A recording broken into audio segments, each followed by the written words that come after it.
go. Hello, welcome to Sonic Talk episode 560. And after 3.5 hours of streaming from our live event on Saturday, I hope you all saw that, I then mess up the beginning of this hour-long stream. But there we go. Thanks for sticking in there. Sonic Talk is a podcast to do with music technology, software, controllers, synthesizers, drum machines, studio work, live production, all of those kind of things. I mean, lots and lots of different aspects to making music with electronic devices or not, or acoustic instruments, or however you want it to be. And this is our weekly show. If you've not seen it before, you can subscribe to our YouTube channel where you'll be able to get notifications when we go live every Wednesday around about 4 p.m. UK time. And this show is supported by iZotope and also Synchro Arts. In fact, iZotope will be providing a prize, which is iZotope RX7, fantastic audio restoration, and Synchro Arts will be letting you know about some exclusive deals that they've got online, so please do stay tuned for both of those messages.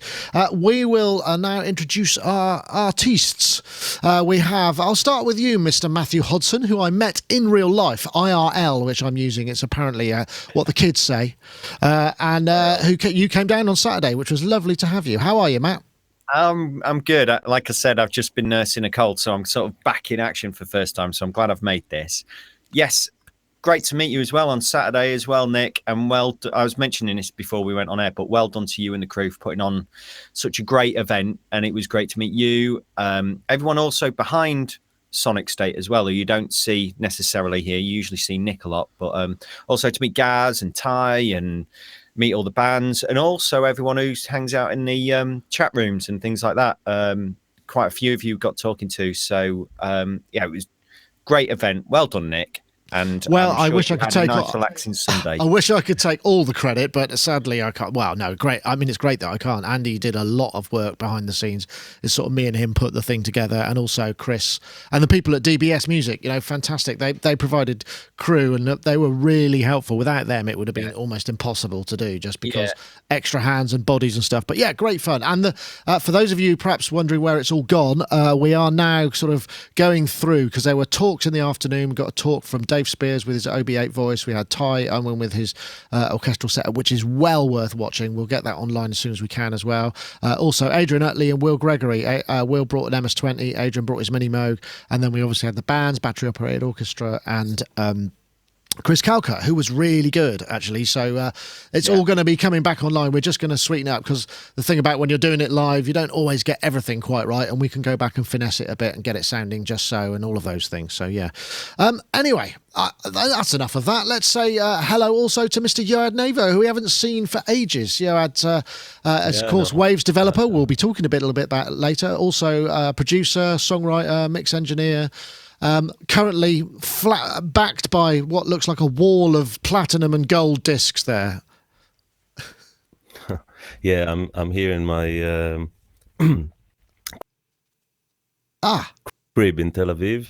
Okay. My monthly visit here, and this time I got caught by the weather a little bit. So, but I'll try to make it. Cool. It sounds like you got a bit of a cold there. I think we're just having a little bit networky kind of stops and starts there, but I'm sure it will even out. So, okay. Well, this week there is some news. I mean, it's very easy. We could just sit here, and I could sit here and talk about our event for the entire time, but it wouldn't be all that interesting if you'd already watched it. So let's get on with some stuff. In fact, the first thing we're going to get on with is the news of the new Waves Flow Motion DX or FM synth. So let's play the little the video for that. Hear me, no one sees me, no one. Hear me, no one sees me, no one. I'm off the radar.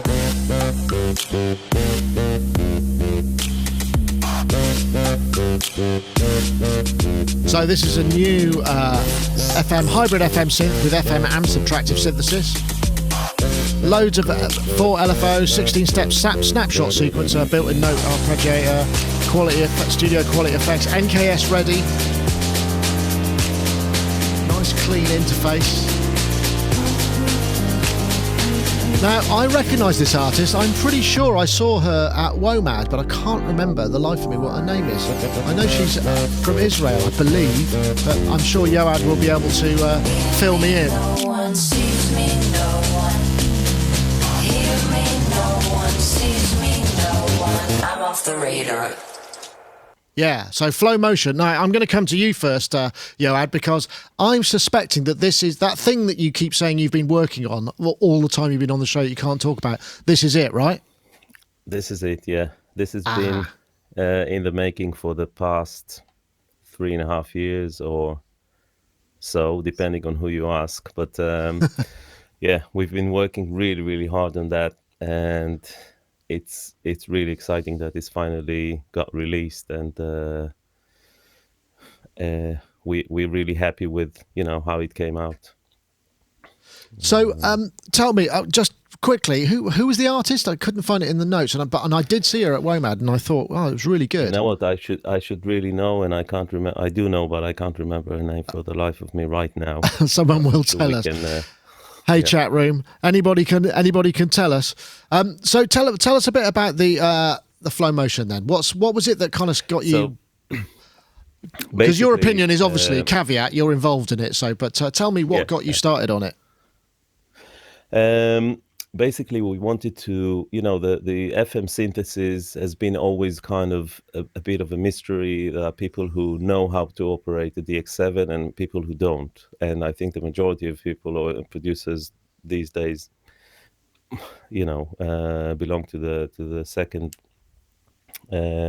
half. So we wanted to basically bring it all in one screen, so you can modulate. Basically, you have 4 operators which you can modulate freely in each direction between each of them. So one can modulate your sine wave, but you can also hear. So how DX7 works with set kind of topography, and here it's just flexible, so you can build your algorithms on the screen, and it makes it very accessible and very flexible, because, for instance, you can modulate one operator with the other operator at the same time. You can operate the second operator so you can get like feedback. Very interesting feedback. Yeah, obviously each one of the operators has its own feedback built in, so that's another kind of modulation source. But I think that the highlight of and it's at the same time, it's 4 oscillators, 4 really good oscillators, if I may say so myself, and it's basically a subtractive synth, which is like a kind of big Moog, if you want a mini Moog, if you want to look at it that way. So it has all the elements of a subtractive synth with 4 oscillators. I've got a screenshot here which I'll throw up while you're talking, because it's right there. We go. Right, so that gives you access. Okay, interesting. And you also sent me a snapshot sequencer, which is also kind of interesting. Do you mind if I play a bit of that video? So, maybe let me just say a couple of words about it. Basically, what it is 16 presets of the whole synth. So 16 presets as if they show on your hard drive or whatever, and you can just sequence between them freely. So you can load. You have 16 slots. To each one, you load a preset, or you copy a preset current buffer, and then it just runs through the sequences smoothly, and it can do it at audio rates as well. So in this little demo I did this morning, it's basically a sawtooth, just playing 16 notes, and then I record my actions into the snapshot sequencer. So if you can show it now. Yeah. So everything I do gets recorded, and then it will play after. Wow.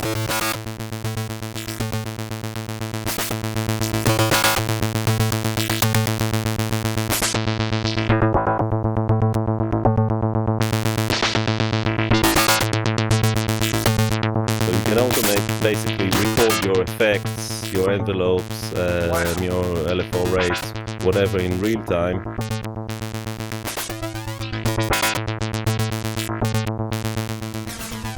That's great. Yeah, that's the thing that I kind of thought, oh, that's actually really interesting. Yeah. So that, I mean, it's almost like kind of, it's got that per step electron kind of vibe to it, hasn't it? It's got that, what do you call it? It feels a bit like that. Yeah, parameter locking almost. Yeah. Basically, you can do a lot more crazier stuff with it because you can load different presets. This is the same sawtooth running on each one of the 16 presets, which I basically modulated or changed in real time, and it got stored. So whenever the sequencer runs on the slots or on the steps, it records anything you do on the screen. How many channels of that are there? 16. So 16 slots? No. It's 16 slots, but there are no limit to the channels. Every parameter on the synth is at the same time. Wow. At the same time.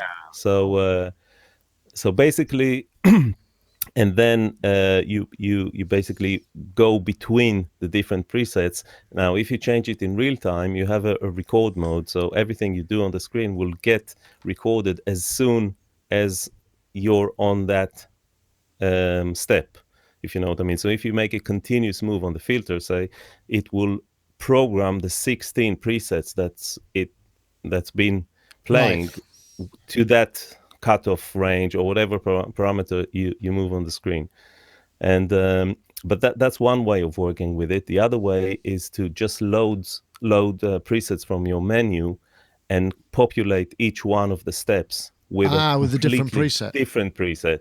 And then you can you can say, I want to play preset 1 twice, and then go to preset 7, and then go to preset 4 for 4 times, so you can build a sequence out of the different presets. There are 2 things that aren't included in that process, which are the arpeggio and note sequencer, which are, so you can still play your arpeggio or note sequencer while the presets are changing. The other thing is the detune and the monopoly mode, which is kind of global. The unison and the amount of detune and spread on the unison are fixed because they're kind of part of the sonics of the whole synth, and also they. But the rest of it is fully, fully automatable in real time. That's an interesting idea, isn't it? That is an interesting idea. Yeah. I'll have to check it out. I mean, one of the things that does come across, I mean, I don't want to make it too much of an advert for your product, even though your input's always appreciated.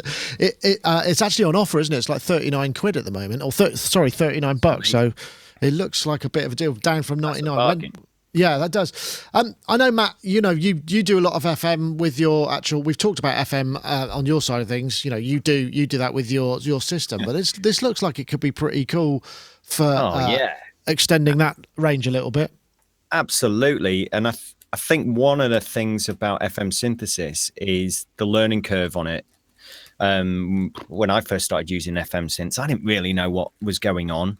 You was usually presented with a very complex GUI that was just hard to understand actually what was going on. You're just turning dials basically. But on here, what I like about this is that learning curve's kind of been broken down a little bit. You've got a very nice, simple user interface, 4 oscillators. But what's great about that is not only can you just see what's going on with the 4 oscillators, but how each one is modulating each one, and what direction that's going in by the looks of it, just from that main interface. So there's a lot of thought that's gone into about the usability and also the learning and understanding of using a synthesizer like this. So hats off to them for that. I think it sounds great as well, but this whole recording motion thing is just phenomenal. It's just amazing. It's these kind of things that can really take your music and your level of integration with your software or your hardware, these kind of things, and just really make them your own. I think just the ability to kind of automate and have all those things going on like that is just absolutely fantastic. It's kind of why I got into the modular world. It's an interesting idea, isn't it? particularly what formats is it available in? Let's have a look. You'll be able to tell me while I look it up. All the usual suspects. Yeah. Is it VST? Is it VST3 or is there VST2 available as well? VST3. Okay.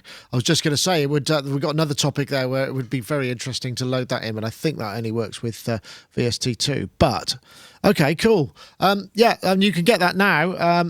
It was launched. When does the sale end? Do you know, Joad? No, I don't. It's a Cyber Monday deal, so it's Tuesday today, and it's still saying it's on. So I'm guessing some indeterminate amount of time, but I might have to check that. Cyber Monday just runs for until they say, that's about it. Forever. I think that's how it works now. I think I might grab this one. You did ask what people have been buying for Black Friday and stuff like that, and this one I slipped through the net for me. I went and bought. I got Exhale by Output. That's that synthesizer. It does a lot of vocal pads and that kind of thing. Yeah. That was 25% off, I think. So I went for that. I've been keeping my eye on that for a long time. But this for 35 quid, and it's Waves quality, and I can understand it. It's definitely a winner for me. I like the look of this. So that was actually, I noticed this is the first thing I went to, but in fact, I did wonder, but every year it seems to kind of ramp up more slowly and ramp away, the sales. I don't know that we did run a little bit of a live blog, which I'm normally a lot more on, but obviously with our event running exactly over the weekend, it was really hard to stay on top of any deals. And I didn't get a chance really to sort of think, I might get one of those. I don't know if anybody did do any Black Friday buys. And I'm guessing with the launch of this, you were probably a little busy and preoccupied yourself to click that mouse, right? I'm kind of. Although whenever I go to Waves, one of our product managers or who I say is always costing me money, because whenever we sit down together, we always talk about new plugins and stuff like that, and I always end up buying something as we speak. But this time, my visit fell on Black Friday and Cyber Monday, but I just got the Sound Toys bundle. Sound Toys 5, I think, which is really nice, and I never had it, and it's just good. It's a really good preset machine. When you listen to each of the plugins together, they're fine. I mean, they're great, but for me, like in a delay, I really like Replica by Native Instrument, because it brings something different to the table. But with the Sound Toy stuff, when you combine and when you just go through the presets of the I don't remember what they call it, the multi-rack or the effect, I think that's what it's called. Yeah, big effect rack. You have some really nice presets, and it's something that you can throw on a vocal or on a guitar or something like that. It's funny because I think it kind of coincides with the fact that I consciously trying to minimize the amount of auxiliary usage in my mixes. So basically, using auxiliary stems from the lack of processing power, whether it be analog or whatever. Sometimes you would share a reverb between different tracks and things like that. But I find these days I rather just kind of finish the track there and then, and I know that it's ready, and then the other benefit of it is that you're then able to export stems very quickly. By putting the plugin on the actual track itself, you mean? Yeah. Yeah. Because there's always the problem when you deliver stems. What happens with all the auxiliary buses, and then so I try to use different ones for vocals and different ones for guitars, different effect returns and things like that. That makes sense. But then if the label wants to, for some reason, or for the live show or something, you want to take the guitars out or something, but then you end up with some leftovers on the reverb track or delays tracks, and when you put everything on the inserts, then you eliminate that problem. So I think that you know, maybe it's kind of a good reason for me to buy a package like that, which allows me to just throw in a plugin which does a lot of things, and you can just go through presets quickly and tweak them, and you're done. Yeah, that makes a lot of sense. I mean, I haven't done stems like that for a long time, but yeah, that was always a drag because you'd run by and you go, oh no, there's the whatever that I thought I'd muted. I know, Matthew. Did you? I know you bought a few things, didn't you?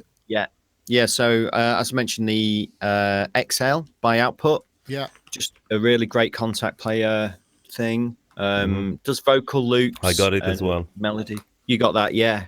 It's great to throw in there when you've got deep bass lines going on, and then you suddenly have this kind of very light ambient sort of ethereal, vocals. Yeah. Really ethereal, very nice, and very playable. Again, it's one of those kind of nice and ready things. You know, it's like it's like some that large voices or that.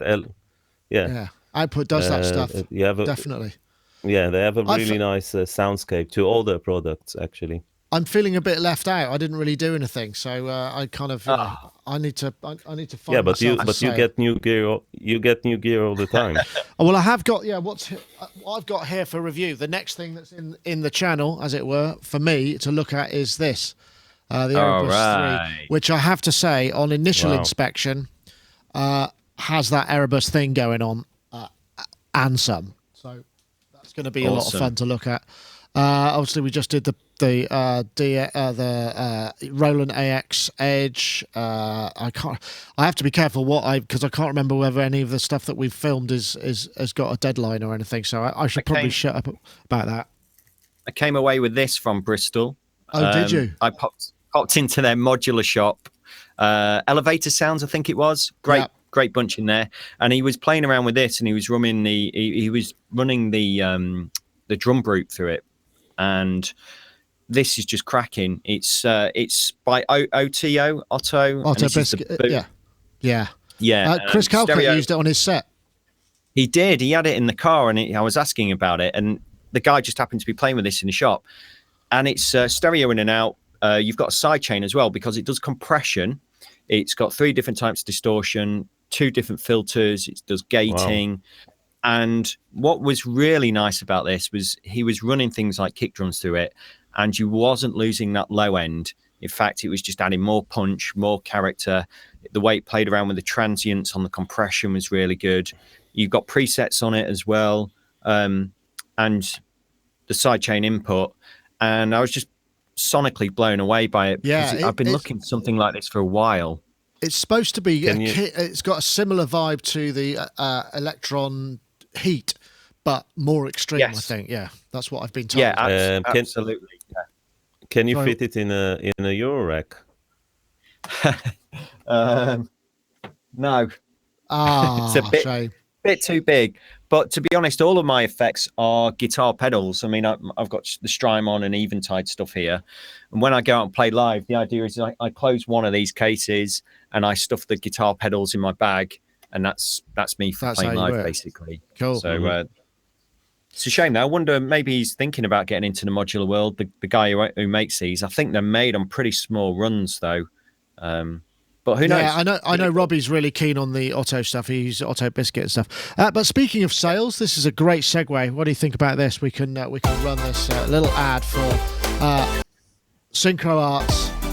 Basically, they've got a deal on until December 16th where you can save 30% off Revoice Pro 4, 37.5% off Vocaline Pro 4, and 30% off the Vocaline Project 3, which are great plugins for aligning stuff up and kind of creating thickness and duality for vocals. Vocal Align, obviously, not only is it good for sung stuff, but you could use it for aligning like overdubs. So if you're doing ADR, that side of things, it's a very impressive piece of software. We did a review of it a while back. So if you want to check that out, you want to head over to synchroarts.com, and the deal runs, like I say, till December 16th. So don't forget. Okay, right. Let's have a look. Oh, this, yeah. These come up every once in a while, don't they? Sort of sample pad sets. I think the last one that was really vibey was the Roland SPD X. This is the new Alesis sample pad, Strike, which is getting a multipad sample player and also recorder. It's got an audio recorder. It's got what looks like, because Alesis and Akai are the same kind of host company. It looks like they've maybe grabbed a bit of MPC love from making this. So this has 9 velocity sensitive pads, 32 gigs of external storage, a colour display, built-in loop recorder, 2-channel audio interface, onboard effects processor, main and aux output, so you can use it. It's got trigger inputs as well, so you could have foot switches, hi-hats, bass drum pedals, that kind of stuff. And these come up once in a while, and you always get this when a band, for the first time, or perhaps the first time they want to start incorporating electronic beats or electronic percussion into their rigs. You go for whatever the current version of this is, and it looks like Alesis have hit it out of the park with this, because it's got quite a lot of real-time stuff, and the fact that you can sample directly into it and loop directly into it and store and record via external USB storage looks like a pretty cool thing. I mean, this is the sort of thing, I don't know whether you ever get asked, but quite often we get asked, I'm going to go live, you have to sort of say, well, try this, try that. I remember going back to the SPD8, which was just the trigger and an S1000, that's how long ago. So this looks pretty cool. I don't know. Maybe it is. Oh, yes, sorry. Yes, yes. Sorry, I was reviewing the specs again. I think it's about $700, so it's going to be about probably $600 Yeah. This is one of the things that I point people to. One of the many hats that I wear is I get bands and artists coming to me and saying, Matt, we've made this amazing electronic album. We now need to go and tour it and play it live. How do we deconstruct this and go out and play this? Usually I point them to things like Ableton and SPD pads and things like this.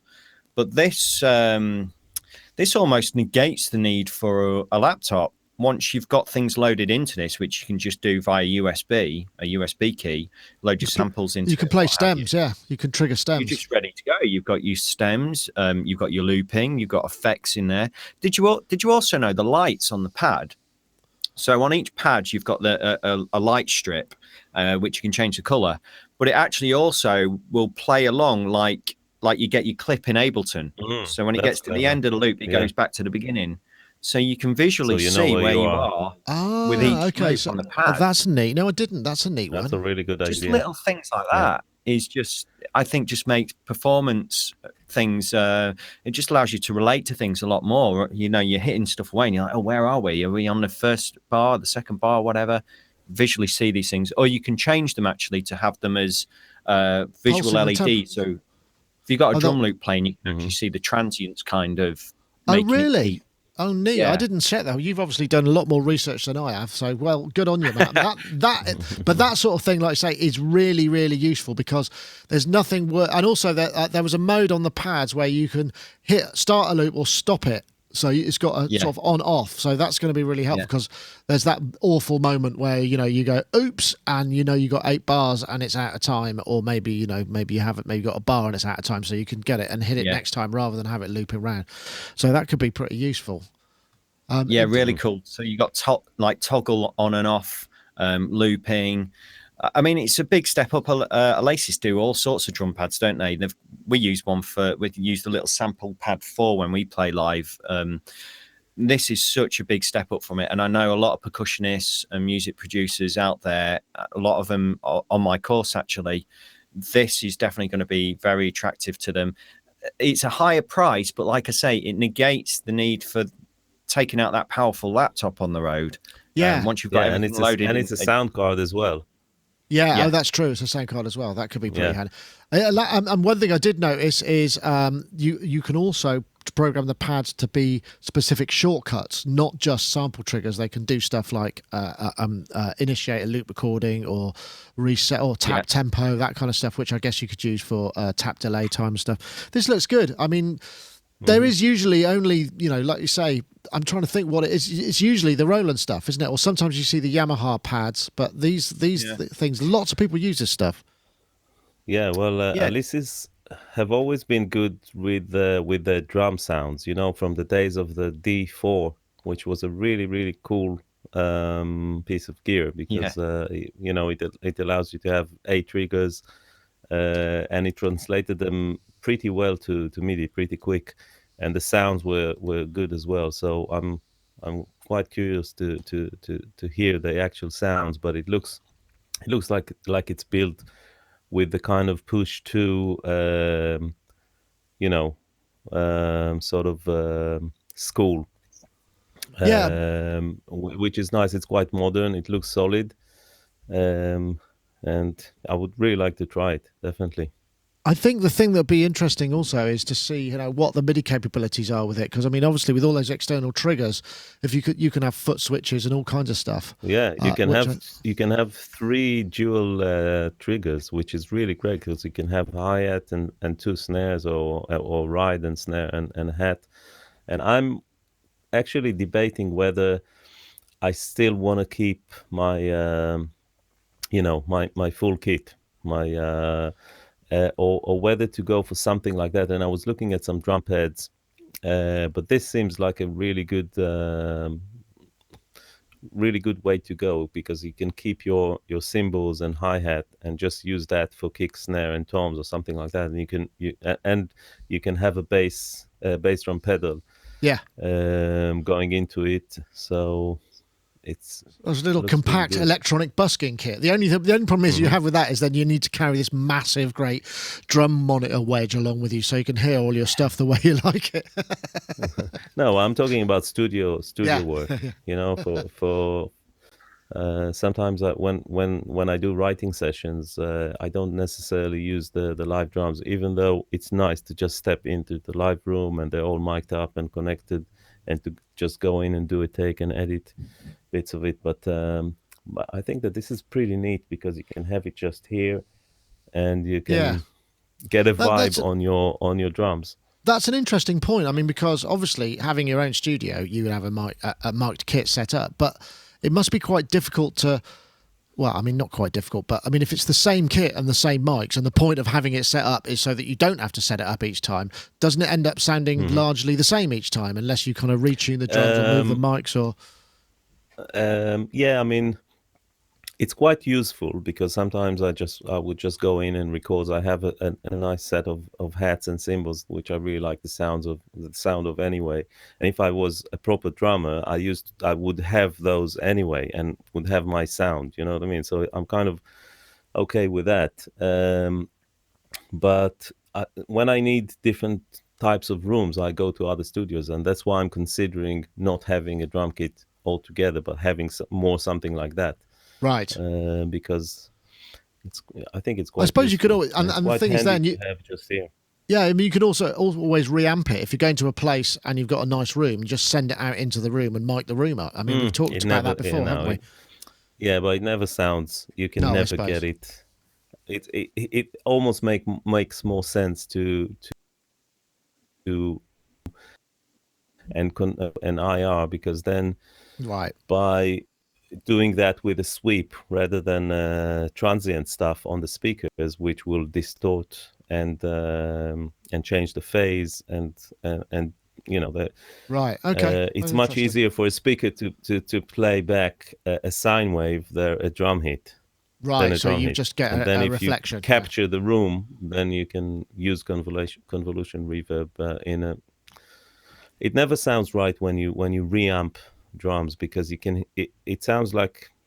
always sounds like you ran it through a guitar amp cabinet, you know what I mean? Okay. It has this coloration, especially on the transients, which is a dead giveaway. Okay, no, I never realised that. That's an interesting point. Okay, I think this is available now. Like we say, Strike Multipad with all of that stuff, $6.99. So it could be, the next thing that you'll see on stage. I mean, I guess that it's going to be down because Alesis is sort of mid-price brand, isn't it? It's not like the high end that you get with some of the other things, but so it'll just time will tell to see how it stands up to that kind of abuse, because effectively you're going to be hitting it with sticks all the time. So, but yeah, it looks pretty good. Okay, let me see. Actually, what I'll do is I'll just do the iZotope competition. So before we do that, if we do the competition, then we'll start with this. So I'll just bring a message of iZotope RX7. Continues to be the industry standard and leader in audio repair for music and post-production. And with RX-7, we've introduced groundbreaking new ways to quickly and easily fix and manipulate audio. Take the game-changing Repair Assistant, an intelligent helper that can detect noise, clipping, clicks, hum, and more. Also new in RX-7 is Music Rebalance, a powerful source separation tool. Drums too loud? Vocals not loud enough? Let's fix that. You can also create instrumental versions of songs by removing the vocal elements. You can now alter the pitch without affecting the timing of your audio, and conversely, alter the time without affecting the pitch with the new variable time and variable pitch modules. Using the new dialogue contour, you can improve the performance of a line or even create a new performance by altering the pitch contour of the dialogue, therefore adjusting the intonation of the speaker, and introducing Dialogue Dereverb, a module powered by machine learning to reduce the presence of reverberations around dialogue. RX-7, a new frontier in audio repair.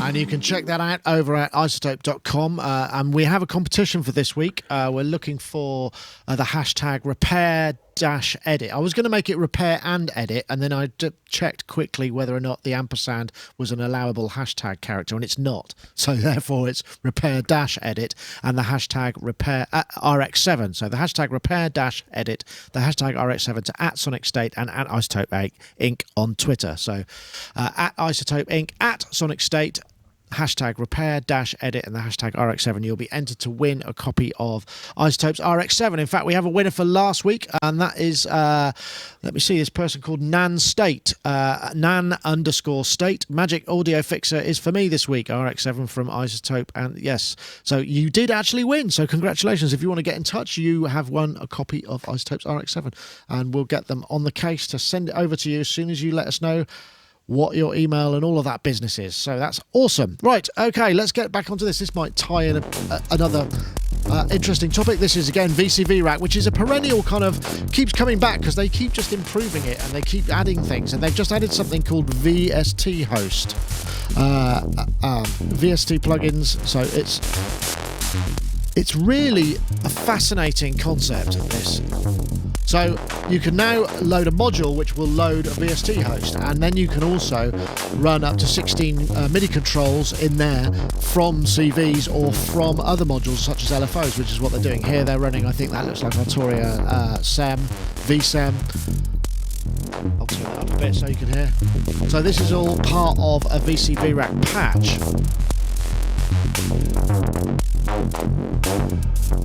VCV Host is what it's called, and it's the native one. It's a $30 upgrade. So, I mean, if you're not familiar with VCV Rack, it's free, ultimately. You can get hundreds and hundreds of modules for it, which don't cost anything, but then some of them are premium and uploaded, which you pay for an upgrade. And this is one of the ones by the host company themselves. And they do this to help fund the continual development of this, because it's an open source, or I believe it's open source, community, and it seems to be working real. I'm going to come to you first, Matt, because I know you're big into modular. I mean, do you guys use VCV Racks? I can't remember whether we've talked about this before. Yeah, we do. We currently have VCV Rack implemented, and we use it in the course when we're teaching at BIM. Mainly because I think it was kind of one of the first ones to come out from that bunch, although maybe Softube made it quicker. But VCV, it's free for the majority of it. There's just so many modules you can just download and use. It's a great gateway to modular, but I do warn anyone using it, it is a slippery slope, because once you get into that world, you got to be careful, because you start getting into the hardware. It's these are getting better and better. You've got Cherry Audio with voltage modular. Just started playing around with that. Obviously VCV, and you've got Softube, which are the main kind of let's make it look like Euro Rack and use modular. Of course, you've got Reactor Blocks as well, which we use quite a lot as well, which has got a whole different kind of yeah, I mean, the VCV Rack is a bit more, you do need to be a bit more kind of a tinkerer to get the most of it. But this VCV Host, that's a really cool idea. I mean, it only works with VST2 plugins, unfortunately, so we can't get yours in there yet, Yoad, but you never know. Yeah, I didn't think this was a big deal until I started reading into it. I just thought it just meant you can load your VSTs into it. But the fact that you can then, by the looks of it, pretty much modulate any parameter within that VST you've loaded up. I was just like, oh, hang on a minute. Mm-hmm. And then I saw that video and I saw what was going on, and the possibilities just started firing off in your head about, hang on a minute, this is getting really, really serious now. For $30 upgrade, this looks great. Look, I must admit, I'm waiting for them to do one thing, which is being able to send MIDI out of VCV Rack, so you can then use any kind of CV envelopes you're generating in VCV, send that into Logic or Ableton. Okay, I didn't know they couldn't do that. Right. Yeah, that's not there to my understanding, and I believe it's due in the next big update, because we're still on version 0.62. Yes, See, I think we so. haven't even made it to version 1 yet, so I think it's meant to be coming in version 1. But awesome work. This is great. Yeah, absolutely. I mean, I guess, Johan, I know because you have a modular system in your studio, and you've told us several times in the past that, you know, it tends to not necessarily get used much because of the time it takes. I mean, I guess with something like this, you could set up a kind of really interesting path and have it recallable, right? Yeah, absolutely. I mean, one thing to remember though is that since you're interfacing with the VST plugins which are inside the host via their automation points, because the host doesn't have the API from the different manufacturers, so the only way to interface with the different parameters are through the automation points. And if you then try to automate the cutoff at high rates and things like that, you should expect some glitches, because the filters and other parameters are not designed to work at high rates through their automation interface. So this is one, because it doesn't go straight to the process, it goes to the alg, and you know, it's the way it's constructed means that there are some limitations, but I'm sure that it can be. I mean, what I'm more interested in is the hybrid kind of way of doing things. For instance, if you if you take a CV to MIDI, and then you can control parameters like the position of a wavetable in a digital synth, like the Waldorf, the Q, or the wave. What's it called? The orange one. Yes, I can't remember off the top of my head, but yeah, I see what you mean. So, you need that's like expert sleepers interface or something like that. That's the thing that really brings something like that, and then you run it, and then because what I want to basically ultimately create is a complete hybrid modular system where I can use the oscillator from the Minimoog, send it through even a digital filter or something like that, which is controlled by CV through MIDI and things like that, and then run it back to. So that's the kind of thing tinkering on a daily basis with stuff on the screen. You know what I mean? So and building modular or making modular patches is almost like developing a product in a way. Yeah, you know I see what you mean. Yeah, it kind of is. I mean, that's the way certainly a lot of the big, you know, the Devines and Colin Benders, people who kind of gig and turn up. And I guess to a certain extent, you, Matt, you know, when you're doing planning for a performance, you're essentially creating a kind of one-off workflow patch with the accumulated knowledge and wisdom that you have from operating that system. But it's very much of the moment, isn't it? Whereas incorporating VCV Rack, you can actually bring some of that back to a degree. I mean, it's also fair to say that Softtube do one, and it is, you know, it is a slightly higher quality, and it's a paid-for product, but you get, you know, the quality of the oscillators and the audio rate modulation is higher quality, but with VCV Rack, there's probably more modules to get to. So if you're not looking for those specific things, even though they've got some great emulations.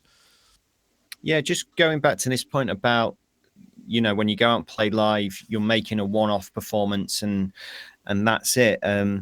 And I've had people say to me before, you know, what if you write a track, Matt, and it goes out and it becomes successful, or people go, oh, I really like that one, do that one live. Can you do that again with your modular? Well, I'm going to be doing a bit of a rig rundown with this on YouTube soon, where I'm going to talk about actually how I've spent the past year or so designing a modular that will work in a way so I can replicate stuff,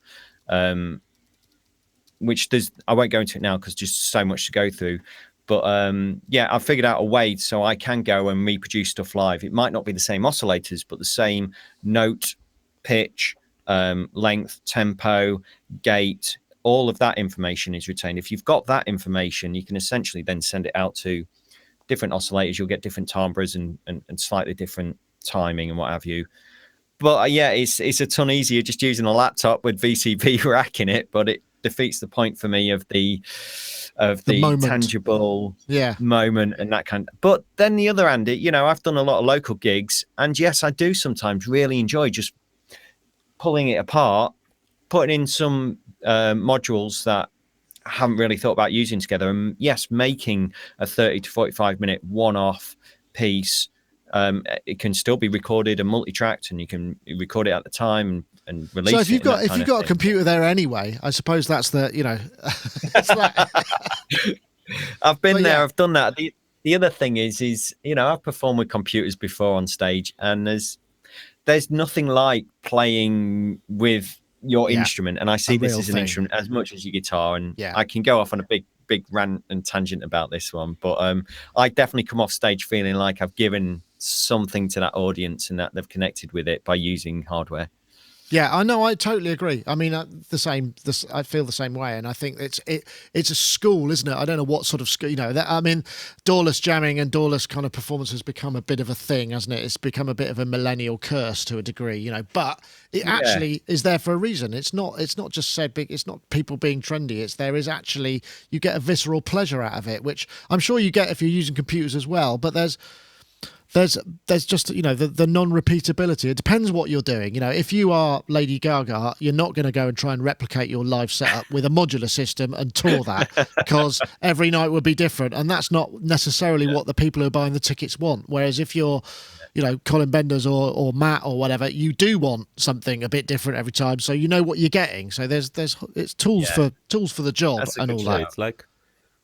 It's like if you were a jazz musician, you would improvise, and your set will be different every night. It's kind of similar to that in a way. Yeah, absolutely. That you create a moment with your instrument, basically. For performance, but I think, in the studio, something like VCV Rack, where you've got a really cool workflow that involves modular, either whether it's software or a combination of both, and you'd like to bring that back in the same way that you might have a particular effects chain or a channel strip. It's the sort of, particularly maybe if you're processing external sound, it makes sense to be able to recall it. And this is just another step towards that kind of holy grail. And when they figure out maybe a way of creating the control, in fact, I saw something the other day. Somebody done, I can't remember what they were called. They're little modules that you put in your Eurorack module that are just MIDI controllers. So you can create, and you work those with VCV Rack, so that you can map them to other, so they become controllers for that, and so it's dedicated. I really can't, and it was. I wish I could. I'm sure someone. I'll see if I can find it and stick it in the show notes. Right. But yeah, I forget whether it was a Kickstarter thing or not. But I remember it went past. I mean, unfortunately, the last sort of week has been a bit of a blur. I've not really been focused on my day job. I've been focused on not messing up the live event. So yeah, in many ways, it's the antithesis of what we're talking about to a degree. Okay, right, but the real question is, who wants a synth wristwatch? Since ancient times, music has been part of the human life, being a method of self-expression and communication. How many times has it happened to you to have a melody inside your head without being able to get rid of it or to express it somehow? Our team has been seeking to develop a portable device that doesn't need heavy machinery or long cables, easy to wear, user-friendly, and at the same time professional, ready to be used outdoor. Why not a wristwatch? That's how the Synth Watch idea was born, but not just an idea.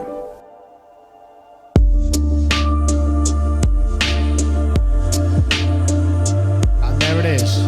It's a really weird concept, this. I mean, there's obviously a lot of money behind this because this is an expensive video. And I think it's actually built with a kind of proper wristwatch maker from Italy, who think it's that guy. And it's titanium 2 years case. of development can be transformed in reality just with your help.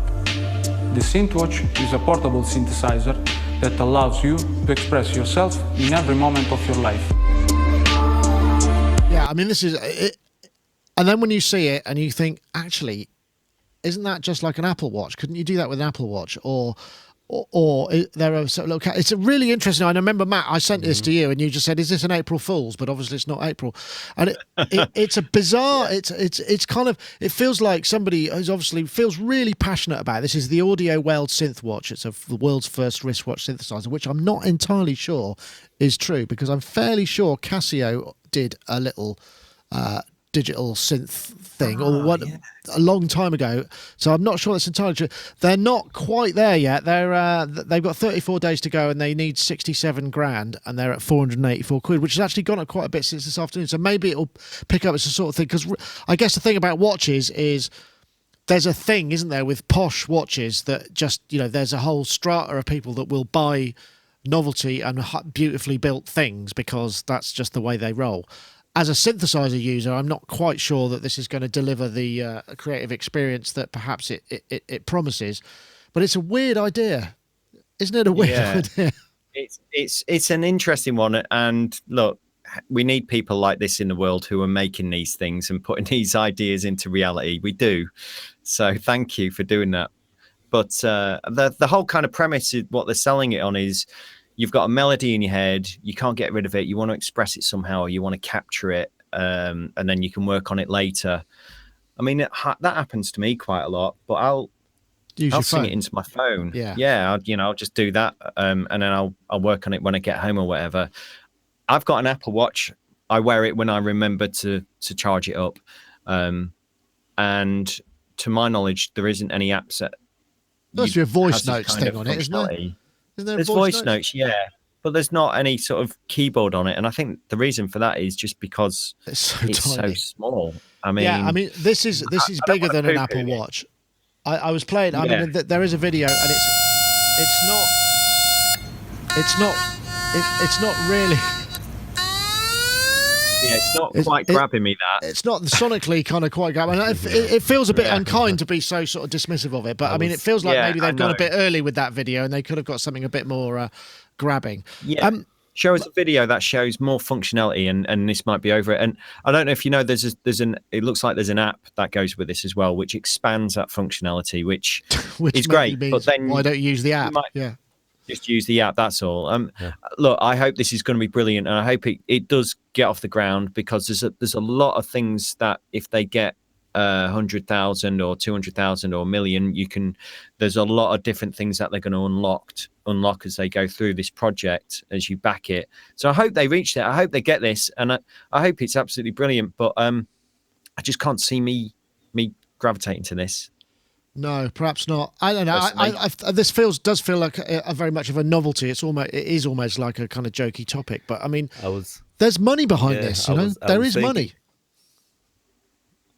I was thinking when I saw this video, I was thinking, well, maybe I could take a keyboard app on the phone and Bluetooth it to the watch, so I can play the keyboard on the phone because there's more real estate. And then I thought, well, actually, I can use the keyboard and GarageBand or something like that, and then that's it, So for me, like wearing an extra thing, it's hard to imagine. And also, I have to say, I mean, like Matt said, it's a nice kind of gesture or whatever, but I would expect to see something like that much more slick, and even from a designer's perspective, something like really more the interface is I don't know. It looks like it's made of Lego a little bit, doesn't it? Even though the case is titanium.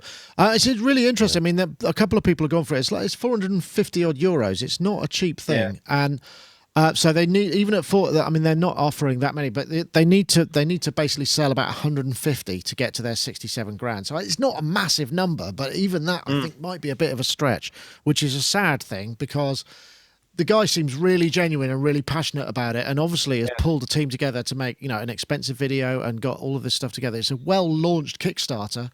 It's just maybe a weird, it's just a bit of a niche product that maybe is gonna, not match his expectation, which is a sad thing, I think. But yeah, they could have maybe looked at developing an app that lives on the Apple Watch, for example, and Android, that could be used in the same way. So there's that they could have maybe looked at, instead of using a traditional keyboard layout, removed that functionality and replaced it with something that was allowed you to kind of tap and put it within a certain key that you want it to stay within, and that kind of thing. More as like well. A kind of push mapping.